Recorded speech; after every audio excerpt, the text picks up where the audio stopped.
Hi, everyone. This is Kimahli Powell, Executive Director of Rainbow Railroad. And I really appreciate those of you who are able to join us for this quick briefing to hopefully answer some of the many questions and concerns you're having facing the situation in Chechnya, but also just an opportunity to get an understanding of what's happening here at Rainbow Railroad.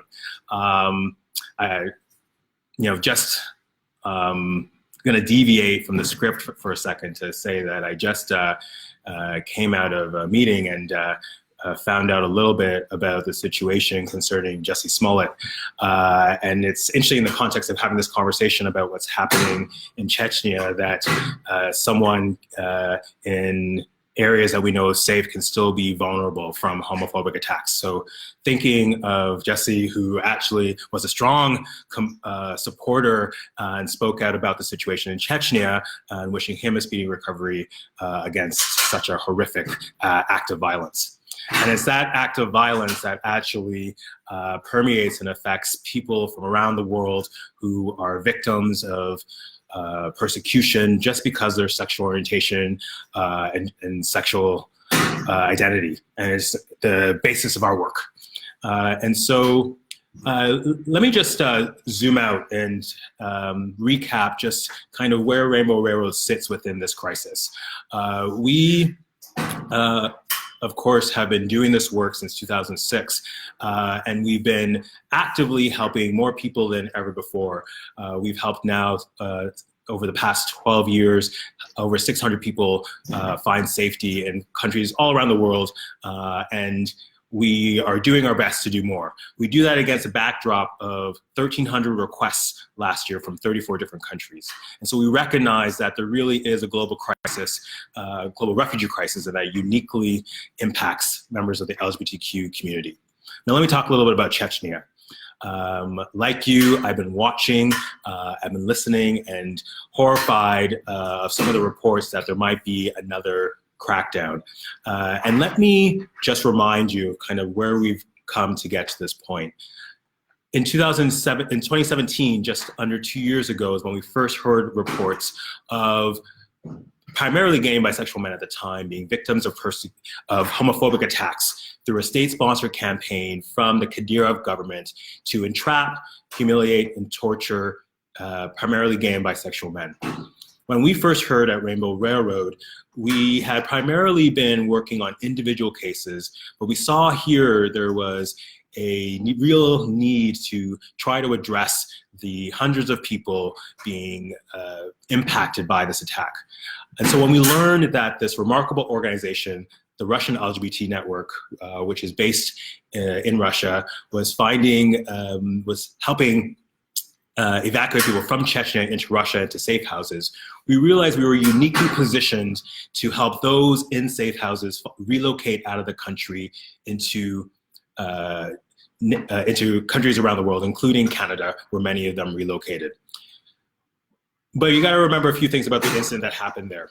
What we saw was a very swift and aggressive campaign to identify individuals for detention. Individuals were either rounded up from their homes or place of employment, or in real severe instances, entrapped by using social media apps. And then once they were confronted by our militia, detained for a number of weeks, and then ultimately outed to their families and communities. And that's where the real terror came in. Those individuals were targets of abuse from their communities and had to flee.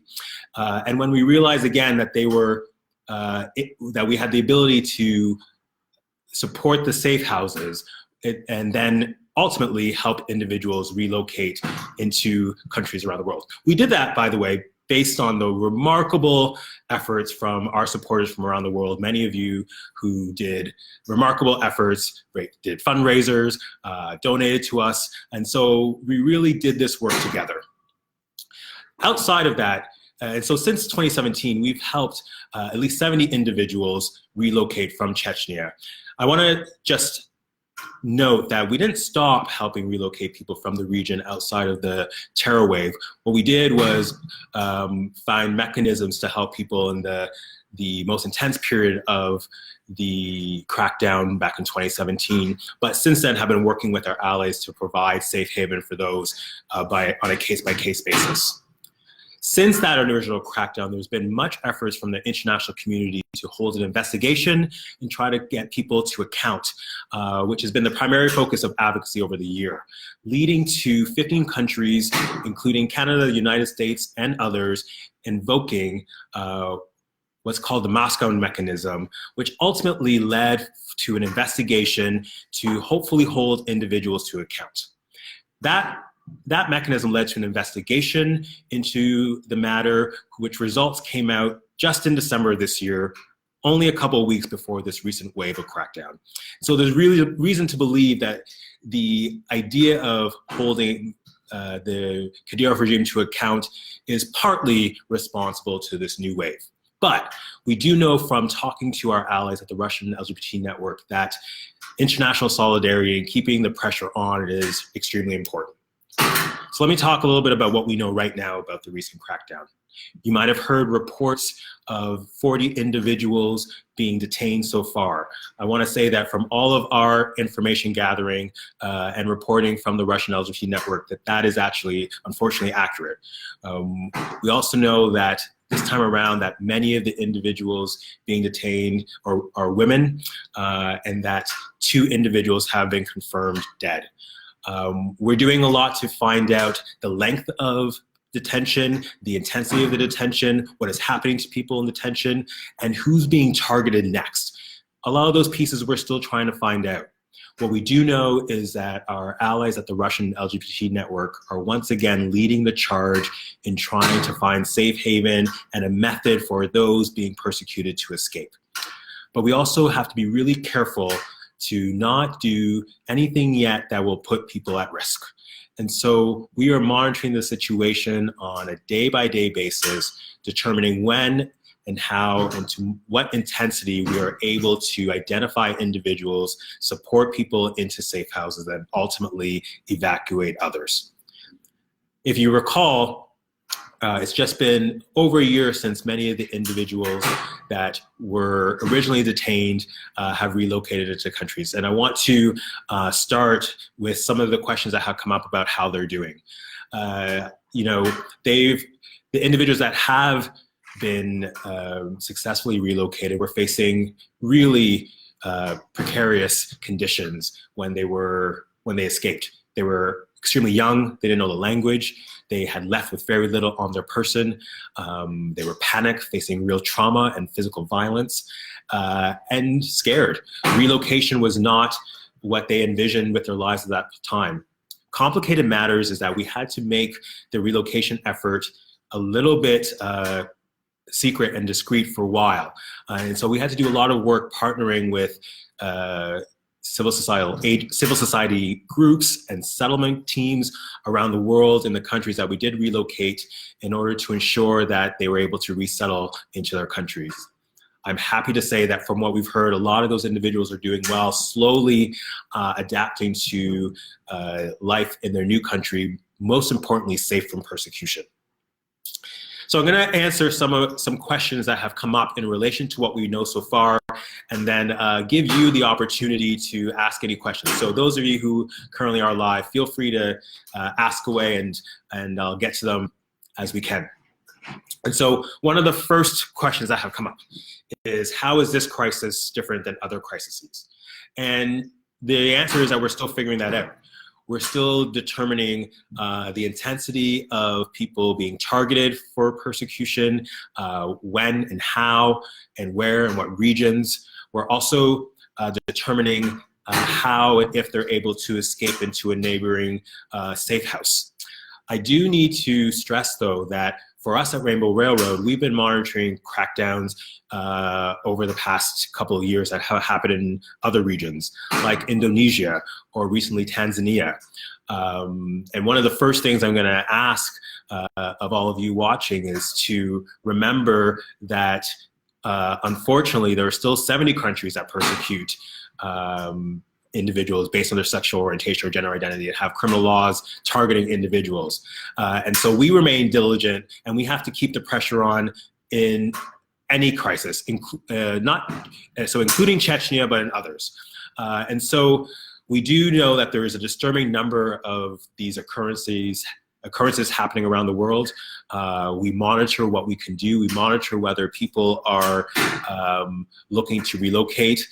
We notice and monitor spikes of requests for support.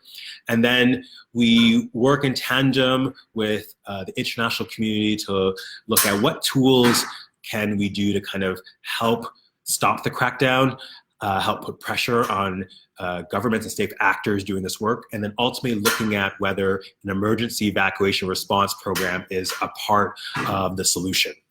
It's not always a solution, it's not the only solution, it has to be in tandem with other pieces. And so what we're fearful right now with this crackdown is that individuals will be detained without options to flee. One of the effects of the original crackdown is that it led people to go deep into hiding in Chechnya. And so we want to make sure that, that this new wave does not prevent individuals who are facing imminent danger access to safety or an ability to flee. Another question that's come up is if we fund safe houses. Of course, funding temporary relocation is a big part of what we do.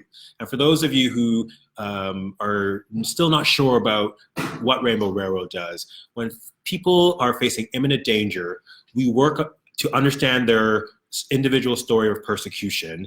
We look and work with them and our partners to determine whether they're a viable candidate for relocation, and then work with that individual to find safety in the interim, which includes funding safe houses. And then ultimately, of course, we arrange travel. So when there are situations of more than one individuals being detained, looking at how we support safe houses is a big part of our temporary funding mechanism. And it's also what we know a big part of the support the Russian LGBT network needs right now. The question about whether we will be evacuating people is, of course, remains to be seen. As I said earlier, we need to ensure that we are doing this work methodically with as much information we have as it comes to us. What I will let you know is that when we are ready and when the time comes to mobilize resources and action from our supporters and the international community, we will let you know. In the interim, what we want to do is make sure that we are proceeding with as much information as possible, and doing so primarily thinking about the safety of the individuals who may be at risk. Finally, one of the other questions that have come up is what you should do to help right now. I think one of the first and primary things you can do is sound the alarm about what's happening. We will share tools on this page, and if you're not on our website at www.rainbowrailroad.com, sign up for our mailing list where we'll be following this post with a newsletter that summarizes what's happening here, but gives you discrete tools that you could use to share what's happening.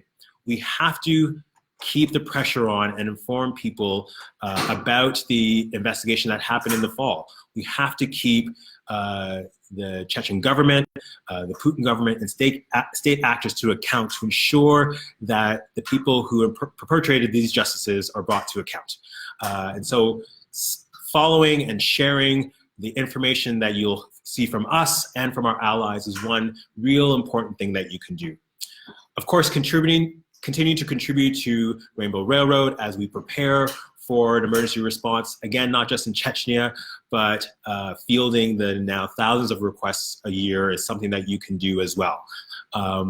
That also can mean giving support to the Russian LGBT network, who we believe are a trusted partner and are doing remarkably brave work being in the front lines of this crisis.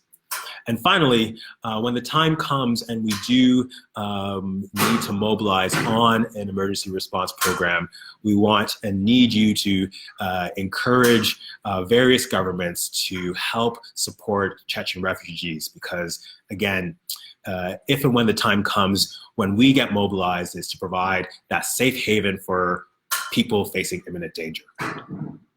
I want to say one more thing.